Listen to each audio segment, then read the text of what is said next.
आज का वीडियो किसान आंदोलन पर है। खिनौरी बॉर्डर पर एक किसान को गोली लगने का दावा किया जा रहा है, मगर पुलिस ने इसकी पुष्टि नहीं की है। दोपहर 3:36 पर हरियाणा पुलिस ने ट्वीट किया कि अभी तक की प्राप्त जानकारी के अनुसार आज किसान आंदोलन में किसी भी किसान की मृत्यु नहीं हुई है। यह मात्र एक अफवाह है।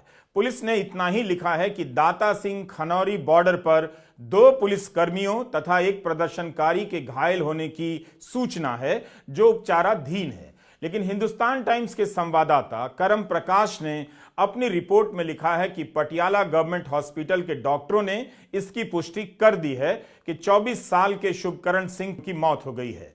ट्रिब्यून अखबार ने भी इस बात की पुष्टि कर दी है।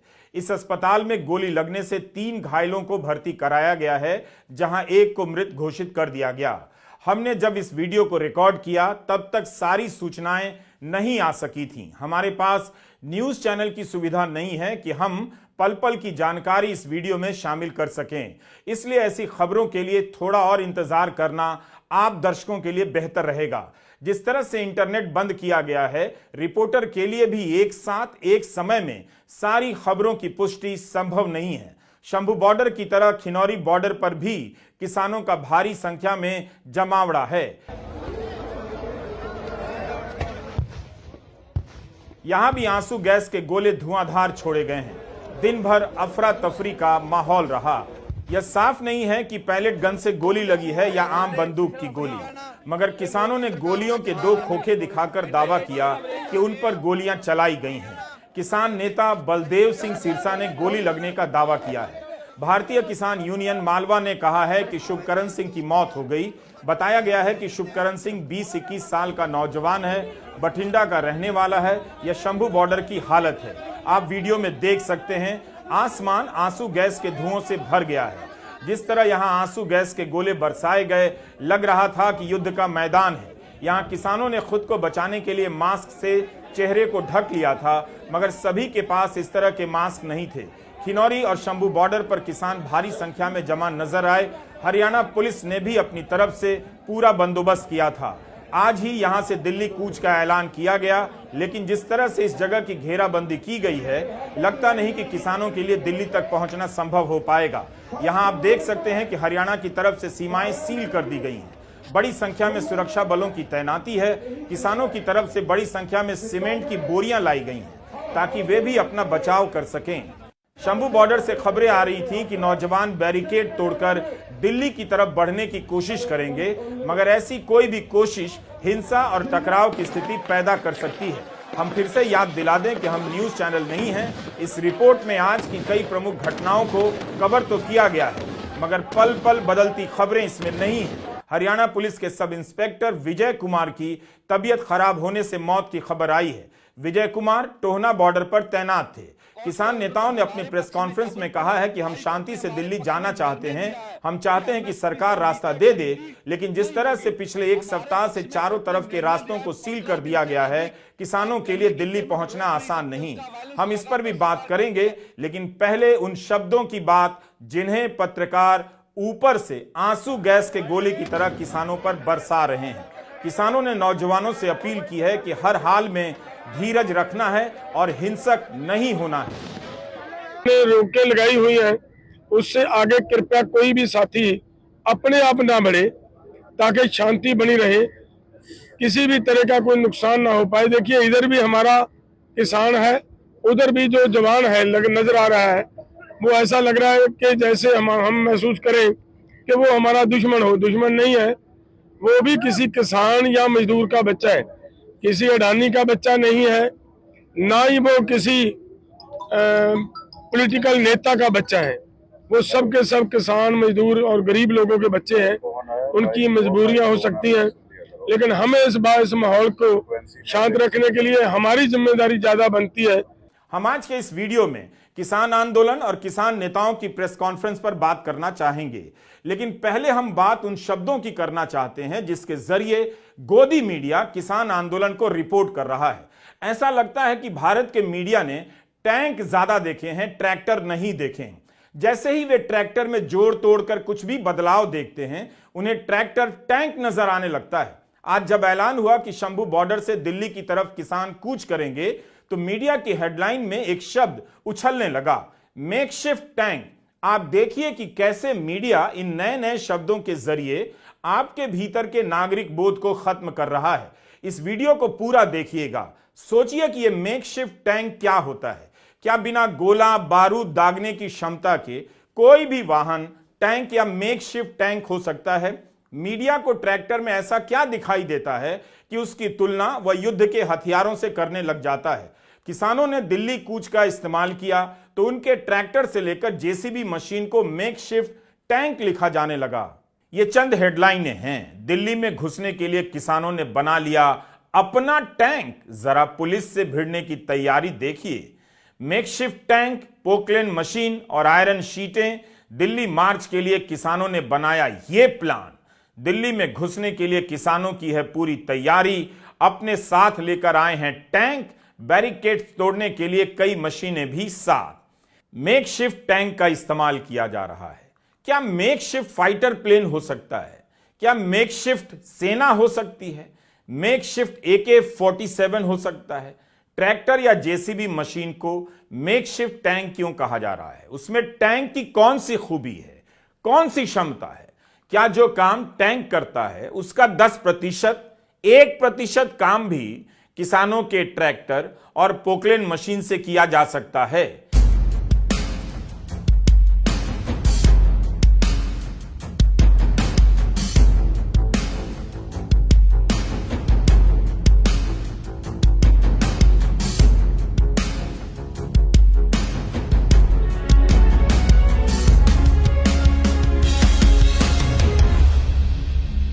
यही तो पोकलेन है। 3 टप्पर की चादरों से इसके केबिन को घेरा गया है। कहीं से भी आपको यह टैंक नजर आ रहा है? क्या गड्ढा खोदने वाली मशीन टैंक बन सकती है? असली टैंक के एक गोले से इस मशीन का अता पता नहीं चलेगा, मगर मीडिया इसे मेकशिफ्ट टैंक लिख रहा है। खुदाई करने वाली इस पोकलेन मशीन को सिर्फ इसलिए टैंक कहा जाने लगा क्योंकि इसके केबिन को लोहे की चादर से बंद कर दिया गया है। फिर तो इसके ऊपर एक हवाई जहाज का नमूना या खिलौना टांग दिया जाए तो ये रफाल विमान भी कहा जाने लगेगा, मेकशिफ्ट फाइटर प्लेन। इस तरह की जेसीबी मशीन ब्रिटेन की जेसीबी और फ्रांस की पोकलेन कंपनी बनाती है। इसी के केबिन को बुलेट प्रूफ कहा जा रहा है। उत्खनन के काम में इस्तेमाल होने वाली मशीनों को कंपनियों के ब्रांड नाम से पुकारा जाता है। क्योंकि एक्सकवेटर बोलना मुश्किल है, भारत में आम किसान इसलिए भी इन्हें जेसीबी या पोकलेन कहने लग जाते हैं। लोहे की चादर से ट्रैक्टर और पोकलेन के केबिन को लपेट देने पर टैंक नहीं हो जाता। पोकलेन अगर इतना ही शक्तिशाली होता तो तमाम मुल्कों की सीमाओं पर सारे गड्ढे इसी से खोदे जा रहे होते, टैंकों और सेनाओं की जरूरत नहीं पड़ती। मीडिया का यही हाल रहा तो एक दिन वह बच्चों के इन खिलौनों को देखकर भी हंगामा मचाने लग जाएगा कि लोगों के घर घर में टैंक चल रहे हैं, युद्ध के उपकरण चल रहे हैं, यह देश के लिए खतरा हो सकता है। टैंक का कोई और रूप टैंक नहीं हो सकता है, वह मेकशिफ्ट टैंक नहीं हो सकता है। अगर मीडिया की यही समझ है तो इन खिलौनों से मेकशिफ्ट सेना बनाकर संपादकों के नेतृत्व में सीमा पर भेज देना चाहिए। दुश्मन अपना असली टैंक छोड़कर किसी खिलौने की दुकान में छिप जाएगा जहां से हमने ये वीडियो बनाया है। देखिए, पूरे देश के मेलाओं में ट्रैक्टर ट्रॉलियां जाती हैं, जो पार्टी रैलीज करती हैं वहां ट्रैक्टर ट्रॉलियों से किसान मजदूर जाते हैं। हर काम के लिए ट्रैक्टर ट्रॉली जाते हैं। पीसफुली आंदोलन के लिए अगर ट्रैक्टर ट्रॉली जाएंगे, मुझे नहीं लगता इस पे कोई आपत्ति होनी चाहिए। कोर्ट के ऑर्डर तो हमारे पक्ष में, जबलपुर हाई कोर्ट ने हमारे पक्ष में निर्णय दिया है कि MSP से नीचे खरीदी नहीं होगी। हमारे पक्ष में कोर्ट ने निर्णय दिया है 15 दिन से अधिक आप गन्ने की पेमेंट रोक नहीं सकते। उसका वायलेंस लगातार सरकार करती है। क्या यह बात सही नहीं है? क्या आपने चुनावी सभाओं में ट्रैक्टर ट्रॉली में भर भर कर लोगों को लाते ले जाते नहीं देखा है? तब तो खतरा नहीं बताया गया। किसान जब बीजेपी की रैली में जाने के लिए ट्रैक्टर ले जाएं, ट्रॉलियां ले जाएं तो कोई दिक्कत नहीं। तब नहीं कहा जाएगा कि आप हाईवे पर ट्रैक्टर लेकर नहीं जा सकते, मोटर व्हीकल एक्ट का आप उल्लंघन कर रहे हैं। मगर जब किसान अपनी मांगों को लेकर ट्रैक्टर से निकलता है तो 100 तरह के भूत खड़े किए जाने लगते हैं। ऐसा नहीं है कि किसान ट्रैक्टर लेकर दुनिया में प्रदर्शन नहीं करते हैं। किसान दुनिया में कहीं भी अपने उपकरणों के साथ ही प्रदर्शन करने आते हैं या फिर उपज फेंक कर प्रदर्शन करते हैं। कभी दूध सड़कों पर फेंक देते हैं, कभी संतरे और कीनू पर ट्रैक्टर चला देते हैं। तब तो कोई कहने नहीं आता कि आप ऐसा नहीं कर सकते हैं, सरकार आपकी कीनू की सारी कीमत अदा करेगी। किसानों का यही तरीका है प्रदर्शन करने का, विरोध करने का। हमने 17 फरवरी के अपने वीडियो में आपको दिखाया था कि जर्मनी में किसान बड़ी संख्या में ट्रैक्टर लेकर अपनी मांगों के लिए सड़कों पर निकले, क्योंकि वहां की सरकार किसानों को मिलने वाली सब्सिडी खत्म कर देना चाहती थी। दुनिया भर में किसान कई बार ट्रैक्टर लेकर प्रदर्शन कर चुके हैं। किसान आंदोलन को मीडिया जिस नजर से देखता है, दिखाता है, उसमें प्रशासन और आईटी सेल के नजरिए में खास फर्क नहीं। मीडिया के इस्तेमाल किए गए शब्दों से पता चलता है कि वह लोकतांत्रिक गतिविधियों को शत्रु के हमले की तरह देखने लगा है। उसे किसानों के आंदोलन में लोकतांत्रिक अधिकारों को छोड़ बाकी सब नजर आ रहा है। जब सरकार बिना कोर्ट के फैसले के बुलडोजर लेकर जेसीबी मशीन से किसी गरीब का घर गिरा देती है, तब तो कोई नहीं कहता कि सरकार अपनी ही जनता को टैंक से कुचल रही है, बल्कि मुख्यमंत्री को बुलडोजर बाबा कहा जाता है। यही शब्दों का खेल आपको समझना है। मुख्यमंत्री बुलडोजर बाबा कहलाएंगे और किसान जब जेसीबी मशीन लेकर निकलेगा आतंकवादी कहलाएगा। आप देख लीजिए प्रेस आप जनता को किस नजर से देखता है और इन शब्दों से कैसे बांट रहा है। बुलडोजर से ज्यादातर मुसलमानों के घर गिराए गए। एंटी मुस्लिम मुद्दों के समय बुलडोजर राष्ट्रवादी हो जाता है, सरकार हो जाता है, मजबूत प्रशासन हो जाता है, और किसानों के समय जेसीबी बुलडोजर आतंकवादी हो जाता है। न्यूयॉर्क के पास न्यू जर्सी नाम का एक शहर है। यहां पर 15 अगस्त के दिन भारत की आजादी के उपलक्ष्य में एक शोभा यात्रा निकाली गई। इस शोभा यात्रा में जेसीबी मशीन भी शामिल की गई। स्वतंत्रता दिवस की शोभा यात्रा में जेसीबी मशीन का क्या काम, मगर लोग लेकर निकले। अपने देश में किसान अपनी मांगों को लेकर जेसीबी लेकर नहीं निकल सकता। जेसीबी मशीन इतनी लोकप्रिय हो गई कि जब ब्रिटेन के प्रधानमंत्री के रूप में बोरिस जॉनसन भारत आए तो उन्हें जेसीबी मशीन पर चढ़ा दिया गया, चढ़ गए। गुजरात में जेसीबी की फैक्ट्री है। इस घटना पर ब्रिटेन के प्रधानमंत्री की पार्टी के सांसद ने ही कहा कि क्या जॉनसन ने भारत के प्रधानमंत्री से यह सवाल पूछे कि जेसीबी से लोगों के घर गिराए जा रहे हैं। अगर नहीं पूछा तो क्यों नहीं पूछा। नाडिया विट्टम ने तो ट्वीट किया कि बीजेपी मुसलमानों का घर गिराने के लिए जेसीबी का इस्तेमाल कर रही है।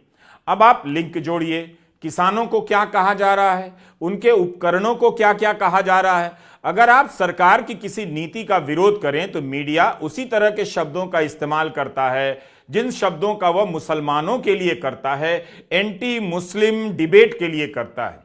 इतनी सी बात समझ जाएंगे तो आपके जीवन का 20 साल बर्बाद नहीं होगा। अब तो रैलियों में जेसीबी मशीन का इस्तेमाल होने लगा है, उससे फूल बरसाए जा रहे हैं। तब किसी को टैंक नहीं दिखाई देता। बड़ी बड़ी प्रतिमाओं पर फूल बरसाने के लिए जेसीबी का इस्तेमाल होने लगा है। नेताओं को माला पहनाया जाता है। तभी तो कर्नाटका में जेसीबी के इस्तेमाल पर रोक लगाई गई है। लेकिन किसान आंदोलन में यह मशीन दिखते ही सबको टैंक टैंक नजर आने लगता है। भारत का मीडिया प्रशासन के द्वारा गाड़े जा रहे इन कीलों को, कटीली तारों को और सीमेंट की ऊंची ऊंची दीवारों को, इनके जरिए रास्तों को बंद करने पर वैसे शब्दों का बयान नहीं करता जैसे लगे कि सरकार अपने नागरिकों को कुचल रही है। क्या पत्रकारों को यह सब देखकर मेकशिफ्ट तानाशाही का भी ख्याल आता होगा या आना बंद हो गया? पत्रकारों ने इंटरनेट बंद किए जाने को लेकर तो कहीं नहीं लिखा कि यह मेकशिफ्ट तानाशाही है, लेकिन किसानों के ट्रैक्टर को मेकशिफ्ट टैंक लिखने में उनकी कलम दौड़ पड़ती है।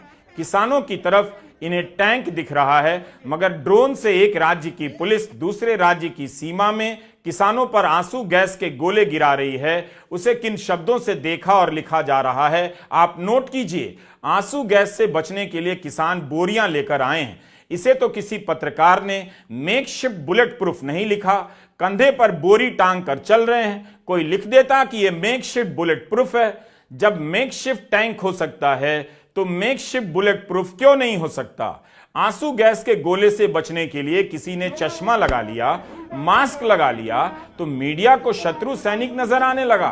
किसानों ने तो सारी तैयारी अपने बचाव में की है।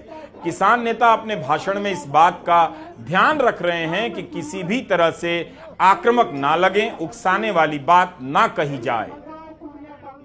हमारे देश का दुर्भाग्य है कि हमारे देश के किसानों को आज खालिस्तानी, देशद्रोही और इस तरह की संज्ञाओं से नवाजा जा रहा है। जो ट्रैक्टर ट्रॉली लेकर के पंजाब और हरियाणा के बॉर्डर पर पिछले 7-8 दिन से किसान आंदोलन कर रहे हैं, उसमें उनके खाने पीने का इंतजाम है, सोने का इंतजाम है। उनको टैंकों को, जो ट्रैक्टर है उनको टैंक के रूप में बताया जा रहा है।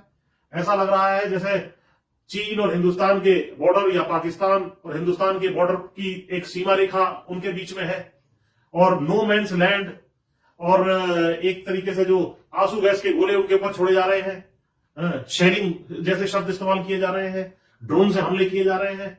देश ने कभी भी इस तरह की स्थिति देश के किसानों के साथ किसी सरकार ने नहीं की है। देश का दुर्भाग्य है कि आज हमारे अन्नदाताओं को जो बातें पहले ही तय हो गई थी, जो पिछला किसान आंदोलन था उस दौरान जो बातें मान ली गई थी सरकार द्वारा, उनको 2 साल से उसके ऊपर कोई कार्रवाई ना करने के कारण मजबूरी में ये आंदोलन करना पड़ रहा है। और देश में किसानों की छवि को खत्म करने का जो काम मोदी मीडिया के माध्यम से किया जा रहा है, ये बहुत ही दुर्भाग्य है और देश के लिए जो है, देश के लिए भी और देश की सुरक्षा या खाद्य सुरक्षा सभी चीजों को खतरे में डालने वाला है। केवल किसान ही नहीं, इंटरनेट बंद होने से प्रभावित क्षेत्रों में बैंक का काम रुक गया होगा, लोग पेमेंट नहीं कर पा रहे होंगे, ऑनलाइन क्लास नहीं चलती होगी, बिजनेस प्रभावित हुआ होगा। क्या किसी को दिल्ली जाने का अधिकार नहीं? अगर किसान राजधानी नहीं जाएंगे तो फिर कहां जाएंगे? जब अमेरिका में व्हाइट हाउस के बाहर लोग प्रदर्शन कर सकते हैं, हमने आपको अपने पुराने वीडियो में दिखाया भी था कि कैसे गजा पर इस्राएली हमले के खिलाफ व्हाइट हाउस के बाहर लोग धरने पर बैठ गए। इस्राएल के समर्थकों ने भी राष्ट्रपति के निवास के बाहर प्रदर्शन किया और इस्राएल के विरोधियों ने भी। भारत में ऐसा क्यों नहीं संभव है? वॉशिंगटन में तो इन प्रदर्शनों को सड़क खोदकर, सीमेंट की दीवार खड़ी कर, कंटीली तारे लगाकर या कीले गाड़कर नहीं रोका गया। वॉशिंगटन में भारत का मीडिया मौजूद रहता तो राष्ट्रपति निवास के ठीक बाहर प्रदर्शन करने वाले हजारों लोगों को आतंकवादी लिख देता। जब वॉशिंगटन में लोग राष्ट्रपति निवास के बाहर प्रदर्शन करने पहुंच सकते हैं, तो फिर भारत के किसान भारत की राजधानी दिल्ली क्यों नहीं आ सकते? और यह सवाल प्रेस के लिए अहम सवाल क्यों नहीं है? वह ट्रैक्टर में टैंक देख रहा है मगर डेमोक्रेसी का डेथ नहीं देख रहा। व्हाइट हाउस के बाहर हजारों की संख्या में लोग प्रदर्शन कर सकते हैं, तो भारत के किसान दिल्ली आकर रामलीला मैदान या जंतर मंतर पर प्रदर्शन क्यों नहीं कर सकते? अमेरिका ही नहीं, लंदन में भी प्रधानमंत्री के निवास के करीब डाउनिंग स्ट्रीट के बाहर हजारों लोग जमा हुए। फिर भारत में किसानों के दिल्ली आने को लेकर सरकार और प्रेस की भाषा में सीमेंट, कीले, कांटे और टैंक क्यों सुनाई दे रहे हैं? अभी सरकार भी तो हमें सुन रही है। हम तो सिर्फ बोल रहे हैं भाई अभी परिस्थिति को काबू कर लो। इस तरह के निर्णय कोई विदेशी लोग थोड़े ना है। आप बताइए, क्या देश की 19 धारा हमें अपनी बात करने का अधिकार नहीं देती है? जब स्वयं भाजपा प्रधानमंत्री है, इन्होंने कभी प्रदर्शन नहीं किया, इन्होंने ऐसे काम नहीं किए, बोलते हैं ये भी तो करते रहे जब विपक्ष में रहे हैं। हम करते हैं। ये धरना जंतर मंतर पे चल रहा था, जब भूख हड़ताल चलती थी करप्शन के खिलाफ, तो सभी राजनाथ जी वहां गए होते थे और हमारे धरने में राजनाथ जी और जुनून के बोल के आते रहे, तब ठीक था। अब हम कर रहे हैं, हम गलत है। भारत का गोदी मीडिया लोकतंत्र के लिए जरूरी शब्दों को भूल गया है। वह दिन रात इसका गला घोटने में लगा है। जाहिर है उसके पास इसी तरह के शब्द बचे हैं जिनके सहारे आप नागरिक को शत्रु की तरह दिखाया जाता है। किसी को नया शब्दकोश बनाना चाहिए कि लोकतंत्र जब तक है तब तक वहां की पत्रकारिता को नागरिकों के लिए किन शब्दों का इस्तेमाल करना चाहिए। गोदी मीडिया लोकतंत्र के आसमान में चील बनकर मंडरा रहा है। वह घात लगाए उड़ रहा है कि जहां भी लोकतांत्रिक अधिकारों की संभावना दिखे, भावना दिखे, कोई सवाल करता दिखे, उस पर झपट्टा मार देना है। लोकतंत्र को निगल जाने वाली इन चीलों से आप सावधान रहिए। मीडिया को समझना चाहिए कि अगर वह किसानों के आंदोलन और उनके उपकरणों को युद्ध के सामान की तरह देखेगा, दुश्मन की तरह देखेगा, तो वह एक तरह से स्टेट को चील बनकर झपट्टा मारने का मौका दे रहा है। मीडिया और सरकारें भूल गई हैं कि प्रदर्शन करना वैध अधिकार है। इसकी सीमाएं तय करते करते आप प्रदर्शन को ही खत्म करने जा रहे हैं। ऐसा नहीं कर सकते। वैसे ट्विटर पर आए दिन छात्र अपनी भर्ती के रिजल्ट और परीक्षा में पेपर लीक को लेकर आंदोलन चलाते रहते हैं। वह ट्रेंड हो जाता है मगर सरकार को फर्क नहीं पड़ता। 69,000 शिक्षकों की बहाली और पेपर लीक की कहानी उत्तर प्रदेश से हर दिन ट्विटर पर दिखती है। क्या कोई एक्शन होता है? अदालतें भी प्रदर्शनकारियों को लेकर सख्त होती जा रही हैं, मगर यह नहीं देखती कि जब छात्र घर से भी नहीं निकलते, रास्ता जाम नहीं करते, ट्विटर पर ट्रेंड ही कराते हैं, तब भी सरकारें नहीं सुनती हैं। ट्रैक्टर है, टैंक नहीं है। किसानी जीवन का अभिन्न हिस्सा है ट्रैक्टर।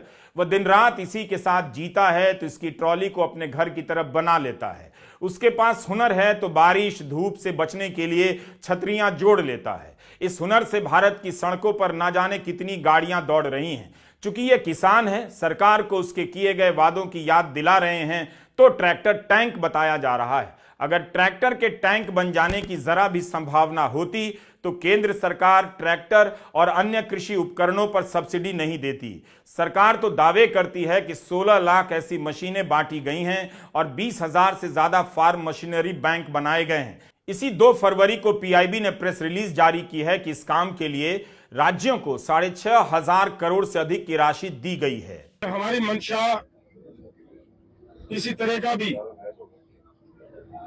अशांति पैदा करना हमारा निशाना नहीं है, ना कोई हमारी इसके ऊपर कोई ऐसी इशू है कि हम तो ऐसा किए बगैर रह नहीं सकते। लेकिन बात यह है कि हमने दिल्ली जाने का प्रोग्राम बनाया। ये आज से नहीं बना, ये 7 नवंबर की हमने कॉल दे रखी है। 7 नवंबर से लेकर अगर आज सरकार ये कहे कि समय कम है हमारे पास, तो मुझे लग रहा है सरकार की ये टाल मटोल की नीति है। सरकार को ऐसा ना करते हुए देश के किसान मजदूर के पक्ष में फैसला लेना चाहिए। किसान देश का किसान है, देश के किसान ने देश को सेल्फ डिपेंड किया है, दिन रात मेहनतें की है। 7 लाख के करीब आज तक किसान सुसाइड कर चुका है। लेकिन ऐसे हालात में भी अगर सरकार किसान से बात करने की बजाय ऐसा प्रबंध करे कि किसानों को रोकने के लिए इतने बड़े बैरिकेड्स लगाए, तो ये उचित बात नहीं होती। हमारा निवेदन है कि हम शांतिपूर्वक ढंग से दिल्ली जाना चाह रहे हैं। सरकार कृपया हमें खुद ब खुद अपने वो बैरिकेड्स हटाते हुए दिल्ली जाने की अनुमति दे, वहां दिल्ली बैठने की व्यवस्था बना दे। हमें कोई दिक्कत नहीं है। लेकिन अगर फिर भी नहीं यह सरकार करना चाह रही, तो फिर हमारी मांगे हमें मान ले।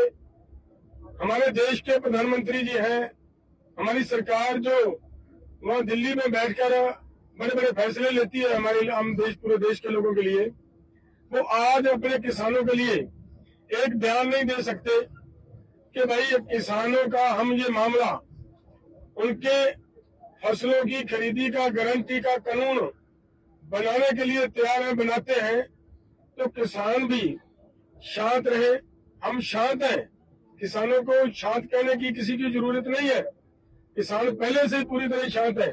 शंभू बॉर्डर पर आज किसान नेताओं ने ऐलान किया कि सरकार से बातचीत तो हो रही है मगर कोई निर्णय नहीं हो रहा है। चौथे दौर की बातचीत में किसानों को जो प्रस्ताव दिया गया उसे किसानों ने रिजेक्ट कर दिया।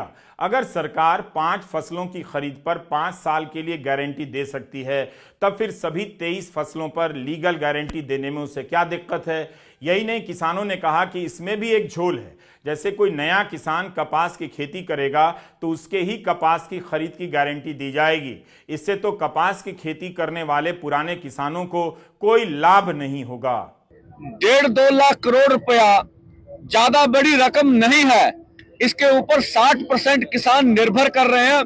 खेत मजदूर जोड़ लें तो देश की 80% आबादी बनती है। तो हमारी पूरा प्रयास है कि पीसफुली रहेंगे, अथवा अगर केंद्र को ऐसा लगता है अभी मांग मानने में कोई उसे दुचित्ती आ रही है, तो हम कहते हैं प्रधानमंत्री जी, संविधान की रक्षा करना आपका दायित्व है।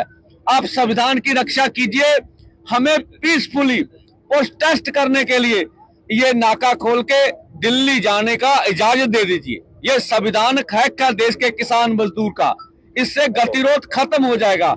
जैसे ही संयुक्त किसान मोर्चा गैर राजनीतिक ने दिल्ली कूच का ऐलान किया, केंद्रीय कृषि मंत्री अर्जुन मुंडा का ट्वीट आ गया। उन्होंने लिखा कि 4 दौर की बातचीत के बाद 5वें दौर में सभी मुद्दे जैसे एमएसपी की गारंटी, फसल विविधीकरण, पराली का विषय, एफआईआर पर बातचीत के लिए तैयार हैं। मैं चर्चा के लिए दोबारा किसान नेताओं को आमंत्रित करता हूं।